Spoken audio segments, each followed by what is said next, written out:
We're going to have Sean McLeod with us today. Now, Sean's bio is incredibly long.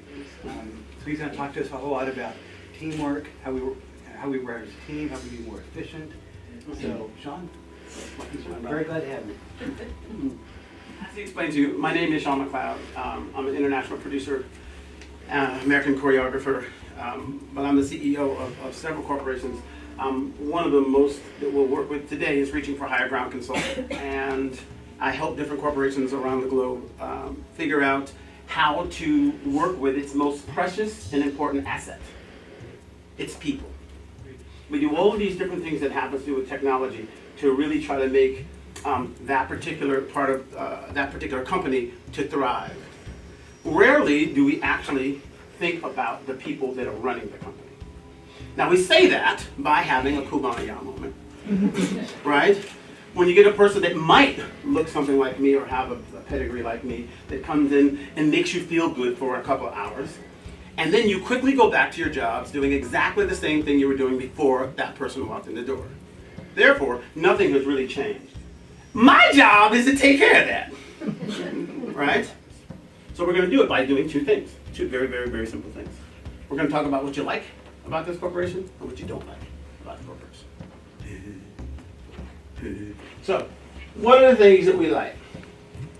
Who wants to go first? I'll go. Yes, please. Flexibility. Flexibility. And for my use, when you say flexibility, define that.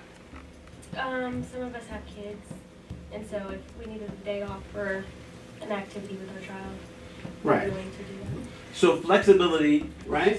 So then let's just subset right here. Flexibility to be quality parents. In an economic and medical environment that shuns that. Cool. So not only is this something that you like, can we just put a little star next to that? That's also something that you need. I don't know. I love my job. I love what I do. I love coming to work every day. If I didn't, I wouldn't be here. Good. I like that. What I need to do is define why. Because if we can define it, we can repeat it. The truth is what we have to filter through. Right? That means that nice little giddy feeling you have at 3, you get to walk with every day you walk in the room. Anyone else? Ladies, talk to me. Talk to me. Talk to me. Wait a minute, I'm not doing my song. For me, how accepting they are on my mistakes. Oh, no, see, that, okay. Deep. Everyone say deep. Deep. Everyone say deep. Deep. Say deep. Right? Yeah. Without the mistakes, you truly don't learn. Right? It's just very clear. But in the medical profession, mistakes are really shunned. As if they don't happen. They happen, period. Right? But we cannot improve the control, right, to catch that mistake before it's catastrophic if a person can't admit the mistake. Right? So being in an environment where a person can admit a mistake is absolutely paramountly important. So tell me some of the things that you are challenged by in the practice. Yes, please. I feel like there's a lot of headbutting. Cool. So let's start with that one first. Headbutting or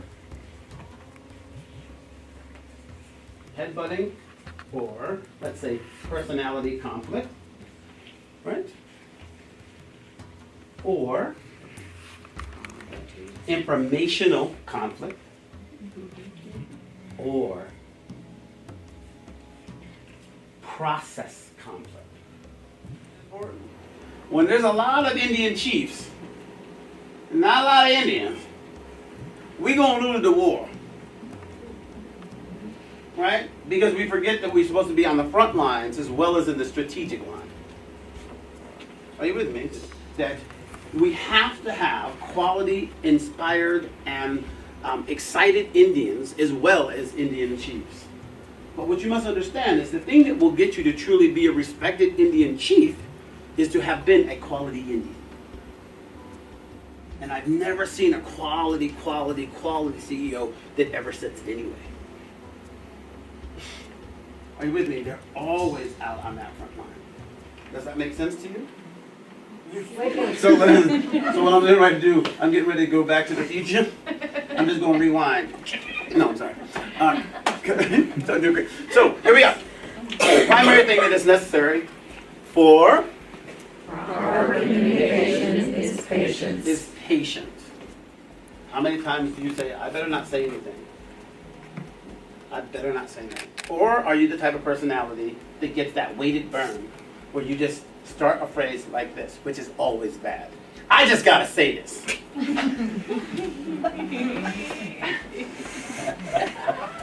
If you start a phrase with I just gotta say it, everything else after that point is atomic. The filter for good communication is patience. Can it be said later? Just because it sounds good to you does not mean that it is music to somebody else. So then, let's jump to what are the things that you believe presently are poorly communicated in this office.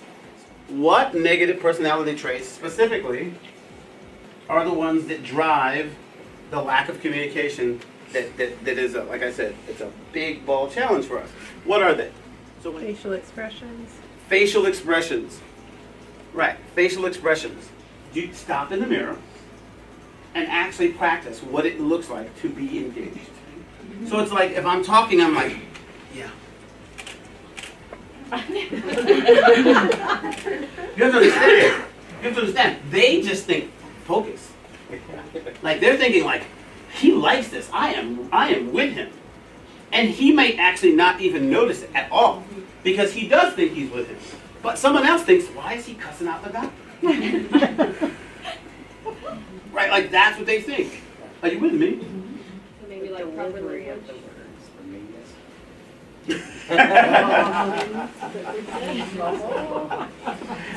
I think we just jumped into the boat. What do you say? Meanness. Right? Yeah, write that down. That would be a person, that would be a negative trait. Being mean. Right? Mean / thoughtless. The notion is this. If you all want to work here, I need you to be willing to return back to the spot of your interview. What you were feeling and what you were saying to yourself. It probably went something along the line of this. Oh, if I get this job, this would be good. I really would love this. This would be good. Right? Then you got it. And you're like, got the job. This is so cool. And you came to your first or second or third day of work and you were like, this is great. I love it. So the question is, when did you become the person that said, if I don't have this, if I don't have that, like when did that person leave? Now, when you got hired, the deal was money for time. That was the deal. Full stop. Past the cash you get in your pocket, what does this practice give you? Cool. Now, the only thing that you were guaranteed was that. You show up, do your job, get money, go away. Right? These are all of the things that you happen to get without having to go away. So we have to be always mindful of that. Right? So if the only thing you have to do is in a moment, pause, and to retract phrases like, I just gotta say it. Right? Or to feel as though you have the right to the nuclear verbal option. These are all the reasons, there are 10 of them, that say you should not do that. In addition to the primary one, which is that you get paid for your work. I'm really happy. I'm very, very happy. At the end of sessions with myself, we always take our hands like this. We put our hands on our chest. We give ourselves a bow. We give ourselves a hand. Like a needle. Stop! Stop! Wait! Stop! Stop, brother! Stop! Wait! Listen! Stop!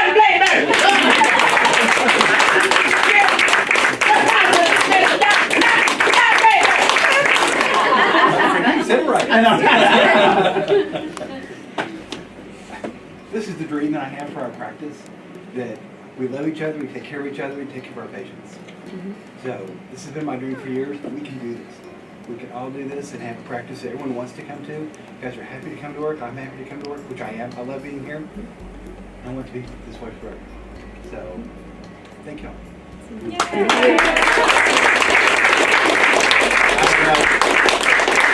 This is what we're saying.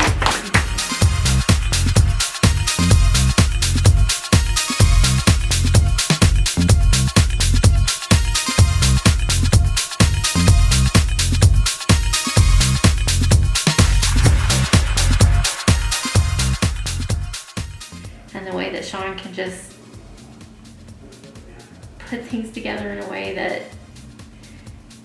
he's been wanting to do for years and years and years and years, and Sean can just take a situation and look at it and say, well, this is what you need to do, and it so inspires him that he is crying and can hardly even talk because he's crying. Yeah. Is that all right?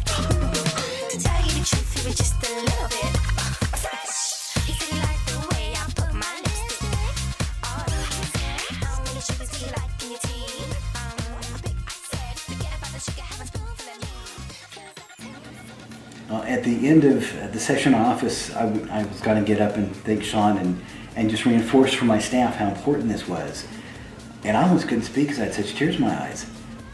It's the first time I've known that we can do this. So it was absolute joy, absolute wonder, and that, oh my gosh, this has got to happen. I think it was more realistic to me than that, oh my gosh, I'm a doctor. It's, oh my gosh, I can really do what I want to do with my patients and my family. And my staff is now my family.